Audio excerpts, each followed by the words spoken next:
Megalopolis. Where to begin with this movie? It's hard to put into words the experience of watching this film. I laughed out loud, I scratched my head, I rolled my eyes, the people next to me left the theater, and chances are I'll still be thinking about this movie come next week. Let's check out our review for Francis Ford Coppola's newest epic fable, Megalopolis.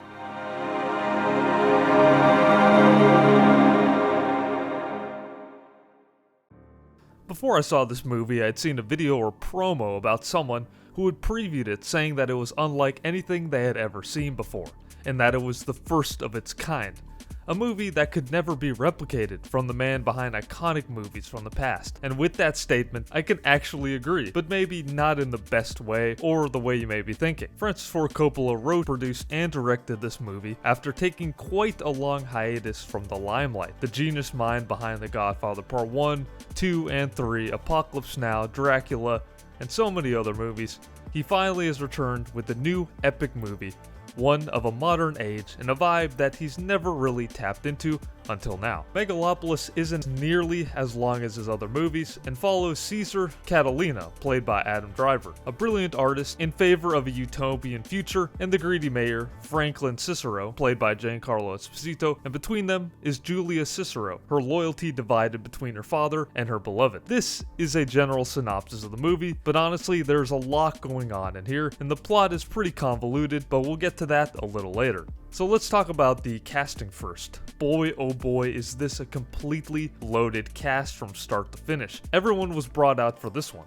Jon Voight, Shia LaBeouf, Aubrey Plaza, Lawrence Fishburne, Dustin Hoffman, Natalie Emmanuel, and our two main rivals with Driver and Esposito. It's absolutely star-studded, and a fable of this scale surely deserves a list like that, right? I wish I could say that they were used to their full effect, and that they were able to carry the script, but unfortunately, I can't say that in this case. Adam Driver and Giancarlo Esposito do their best to carry the script, because that seems to be the greatest enemy to the movie.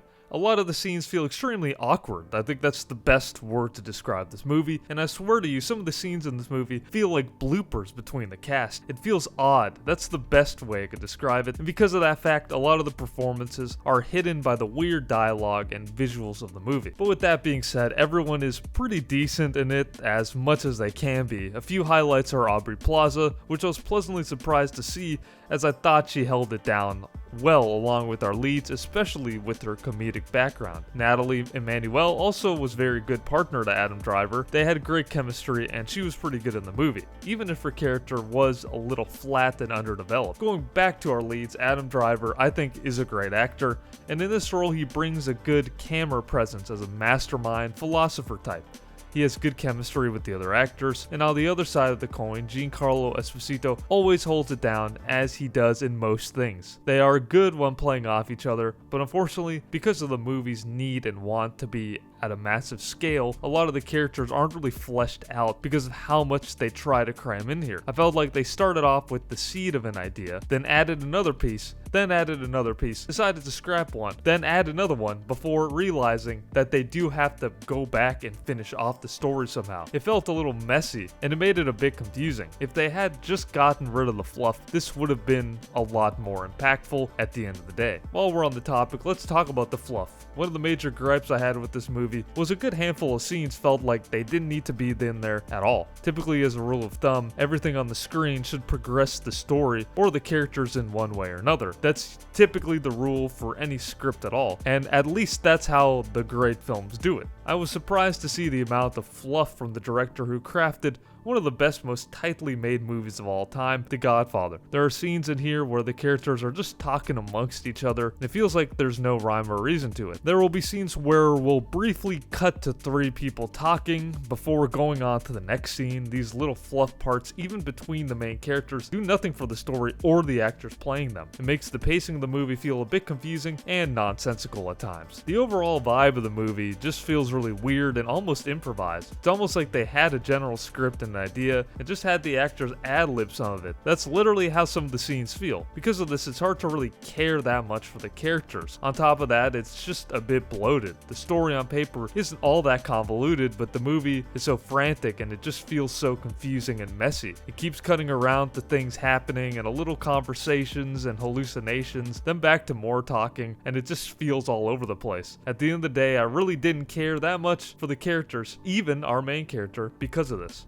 There's a very interesting idea here, and it's clear that there's a lot more to this grand fable than meets the eye, and maybe I'm missing it. I like that they sort of retold the Roman Empire in a modern setting with references galore. I see seeds of a really smart and impactful idea, and I was trying to figure out exactly what Francis Ford Coppola was trying to tell the audience with this movie in terms of a message or a moral. Unfortunately, it loses its merit because of the way that it's executed, and it's a shame with such a big cast to this caliber. As for the positives, I think the set designs and the visuals of the actual city and some of the Roman aspects of the movie are quite cool. The environment and the era that it takes place in, the sort of Roman architecture, but sort of almost 80s, 70s feel to it, if that makes sense, is unique and pretty cool. Sadly, I can't say that the CGI looks all that great. I was getting vibes from a movie of the early 2000s, and not in a great way. Surprisingly, in this day and age, that it didn't look any better, assuming the $100+ million budget. There's some scenes in here that feel like complete acid trips, hallucinations, strange behavior from the characters, disorienting and just strange and surreal moments. There are several instances where I wasn't sure what I was looking at, but the hallucination scene, especially in the third act, is actually pretty interesting and pretty cool to say the least, so I kind of did like that ambitious take on it and thought that those visuals actually did work in a weird way.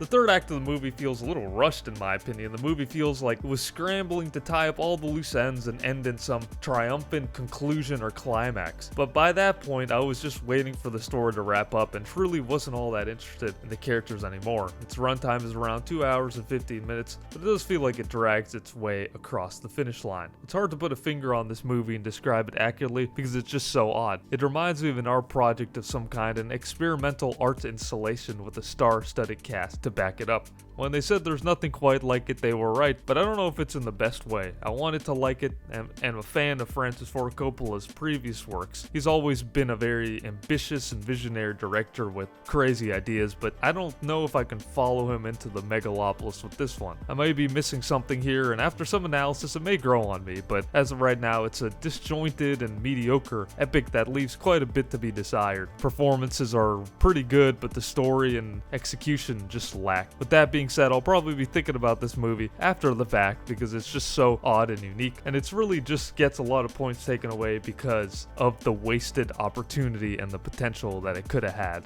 I'm giving Megalopolis an unfortunate 5 out of 10. It missed the mark and will only appeal to a select few people that understand or really are into Francis Ford Coppola's or really surreal movies like this. I'm not entirely sure the archetype of the person that would enjoy this, but if you did, let me know below. If you watched it, I'd love to hear your thoughts on the movies, and if you like this review and want to see more, please be sure to hit that subscribe button and like this video for more videos just like this. Thank you very much for watching. Placid Vibe signing off.